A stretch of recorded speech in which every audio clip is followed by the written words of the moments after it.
feel like I'm in a little jazz club. Okay. Underground, you Start know. snapping and shit. Those Yeah. places, like, That's Erykah Badu. D-Town Zone. I don't know. Show some respect. I didn't say anything wrong. Yeah, make sure you.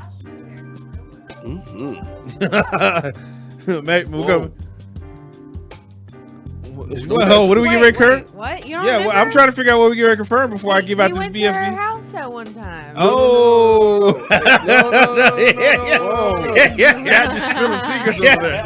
He went We are out. not No, confirming or denying that allegation at this current point in time. He served her up on his. But one time, what we can confirm is that BFB Mavs and BFB DFW is on YouTube. If you search and subscribe it, you will find this conversation. Apparently, You'll find old videos of toe washers. I don't know if you'll be able to hear anymore. yeah. Find him here in the studio doing the show where he's supposed to be. Right. That's where he is all the time. Guys, there's a tennis player who I like a lot. I watched the documentary on Netflix. I think she's a sweetheart. Miss Naomi Osaka, and apparently, I think the question the reporter was asking her to the point of, he says, "You're not crazy about dealing with us, but I guess in a way he's trying to say you're not crazy about dealing with us, but at the same time, you like to kind of use us to pump your stuff." And I think he was asking her like, how do you like differentiate the two, and then like that, and she started off like answering it, and then she was like, "Damn, that's a good question," and she was like, "Okay, I'm interested in that," because I guess she's trying to say like, no, I don't want you guys to think that I don't like you, but yeah, I do like you. I guess in what she in the rabbi, she said, I just don't like she doesn't understand the hype that she's getting. Like, she doesn't understand it at all. Oh, I got it. I get it. Like, she doesn't understand where it came from. She thinks that nobody knows her or really cares about her like that. She's the #1 tennis player in the world. But in her, is she? She is. I think she's introverted. Yep. Yeah, and she's kind of socially awkward a little bit. Yeah. Can't handle the limelight. Yeah, but to me it sounds like her getting into tennis was not for limelight.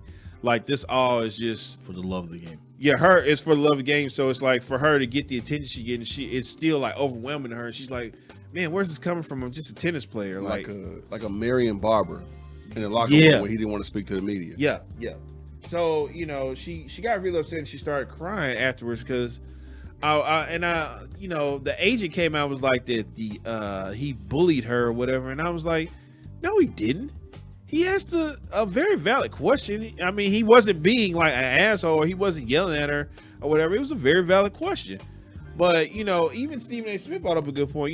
We got to be careful with, stuff like that, because now it's going to get to the point where, as a reporter, when you go ask these players and stuff like that question, you're going to be limited to what you can say now. Mm-hmm. As of, it's going to be strictly on the lines of, okay, well, how was the game? What do you think happened?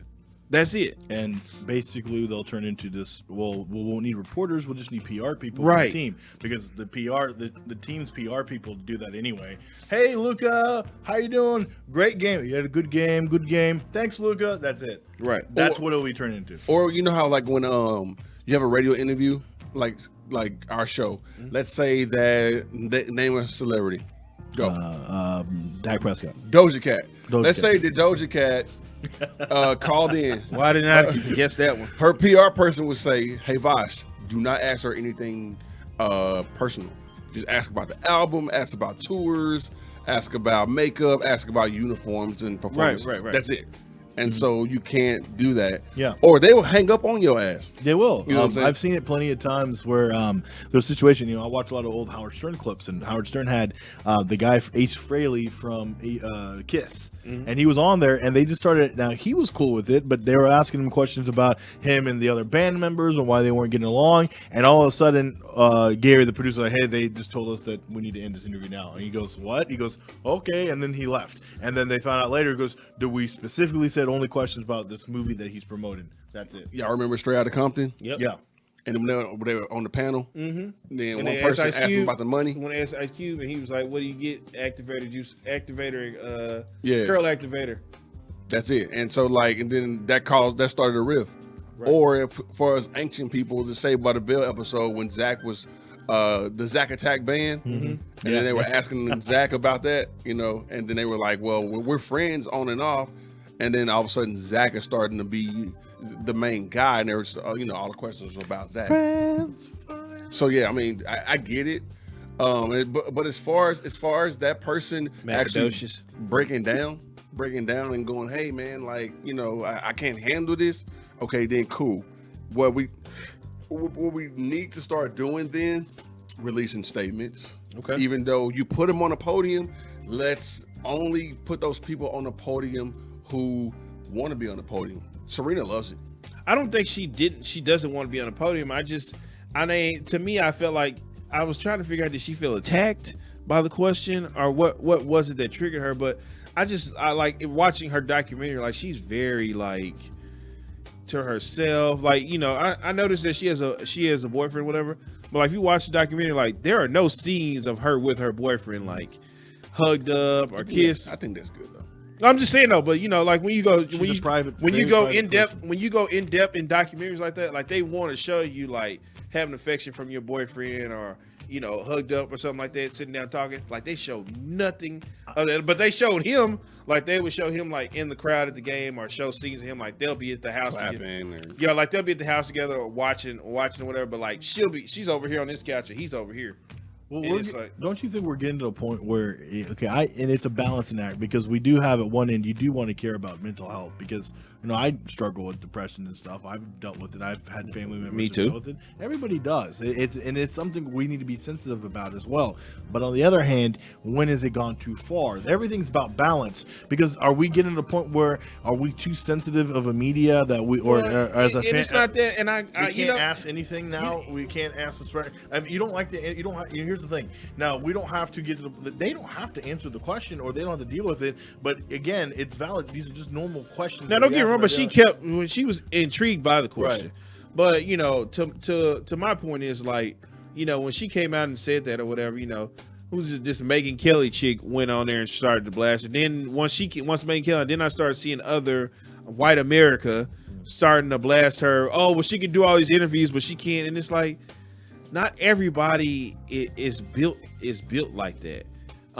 You know, the main thing that a lot of people felt was why is it that when Naomi came out and said that she was depressed, like, you know, she got attacked for it, but Michael Phelps came out and it was, oh, we got to put our arms around him and support him, and yeah, he smokes weed, but it's for a reason why he smokes weed and all this other stuff. But the moment Naomi comes out with it, now it's of course there's it's not get behind her, it's let's knock her down. We need to do better as a society and as a media, if people in the media.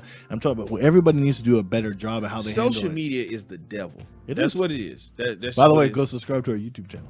No, but YouTube is No, I know. I just wanted to make social media is when I talk about Twitter and Facebook. Like, some people just get on there just to mess with people, and they don't understand how far they take it sometimes. Well, you know what it does is because it's because you're not there, right? And it's a behind the keyboard situation. More of the internet thing, because you remember back a long time ago, you know what happened to kids when IM first started. You remember Instant Messenger? People would just talk shit back and forth on that, and they thought they can have beef on that, and girls and guys would fight on that. But in person, they're like, oh, they wouldn't say anything. But back on, right. Oh, and then I remember, ding, ding, that's all you get because you've been in a big fight. And so that led to people just feeling comfortable behind their keyboard. And that's what they're keyboard warriors. There's a little meme where they're showing like these two dogs growling at each other. And then the door open. And they stop, and then they put it back and they started growling again. That's humans now. That's because perfect. We're just stuck behind our ways. That's how it is in road rage.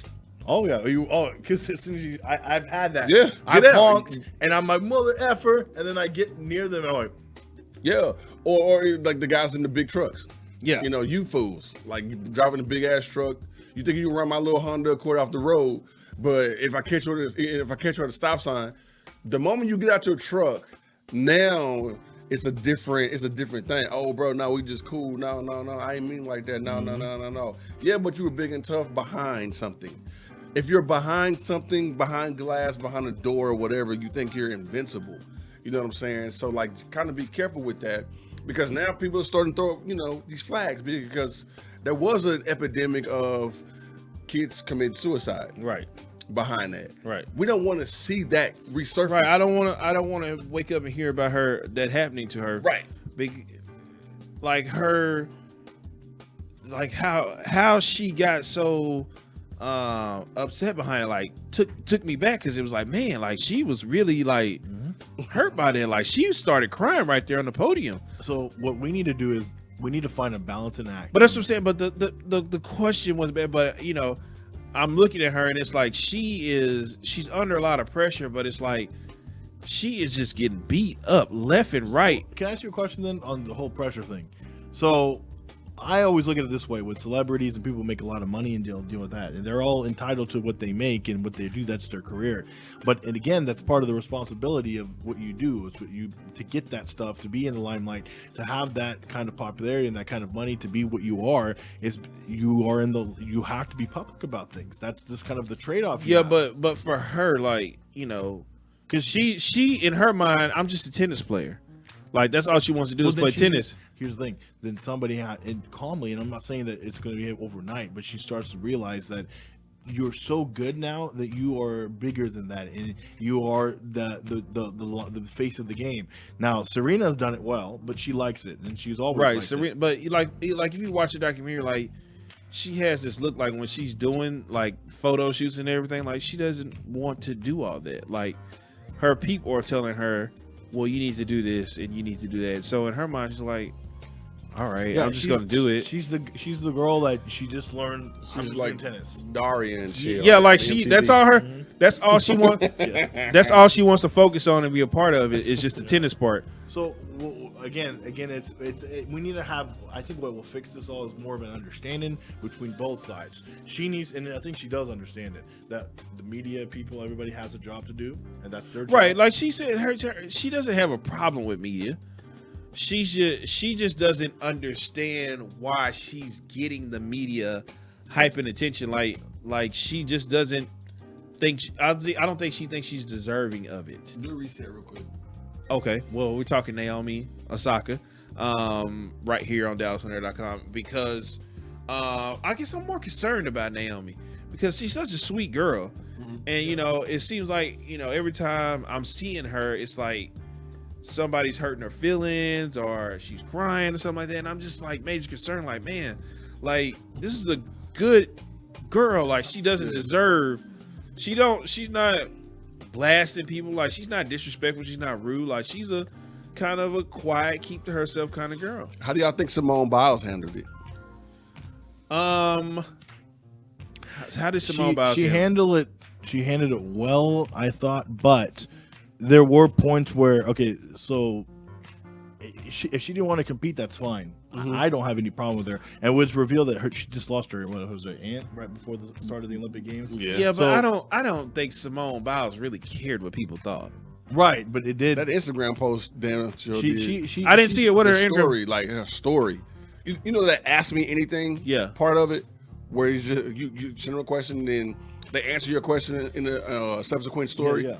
Well, she was answering a lot of questions, and then pretty much that story was pretty long. And then this was like, actually it was 2 days before she decided to come back and compete for that bronze that she won. And then she told everybody about the twisties. Right.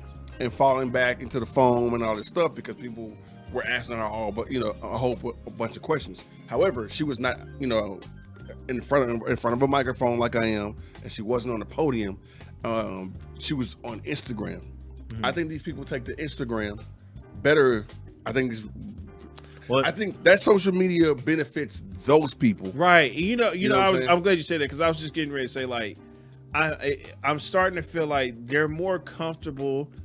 Athletes and stuff are starting to be more comfortable having interviews with guys like us in this setting, because they know we're not going to go there with them and try to make them look bad, as opposed to sitting in a room with reporters and doing it, because they know that the reporters they're trying to write a headline and make a story, and they know they're going to go there with we need to change that up. Then we need to get to the point where, we don't need to have that idea of reporters, because also here's the downfall, because just because we won't ask the question, we need to, but we should be able to ask any. No, it's not that we won't not ask, to make them look bad, but let's say this: if a player is playing bad, and we got to figure out why. Or let's say we're interviewing Luka Doncic, and he just had 4 turnovers in a crucial Game 7, right?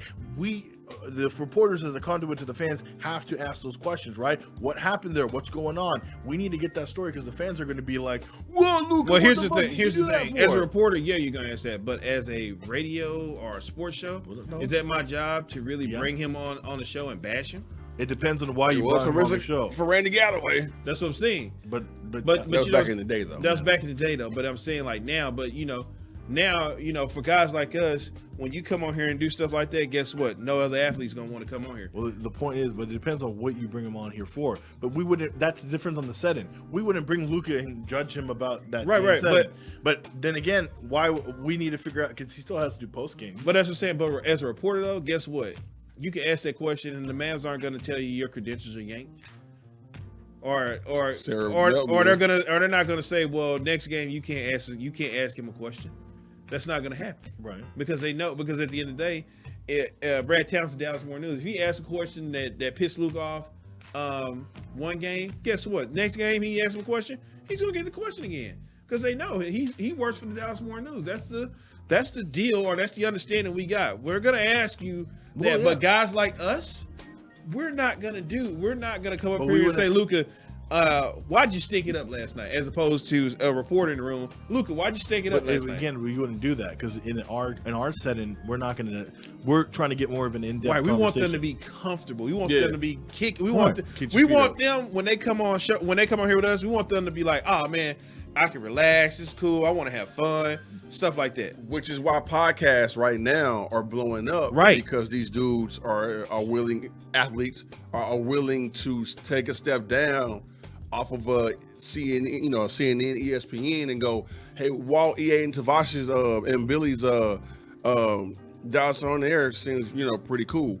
Quincy Carter came on here and talked about his drug addiction. Right. He wouldn't do that shit on 105.3. No, hell no. You know what I'm saying? It's because you know why? Because he knows that they'll sit up there and kill. Don't get me wrong. When he was sitting here doing interviews, there are people sitting up here killing them and saying like that.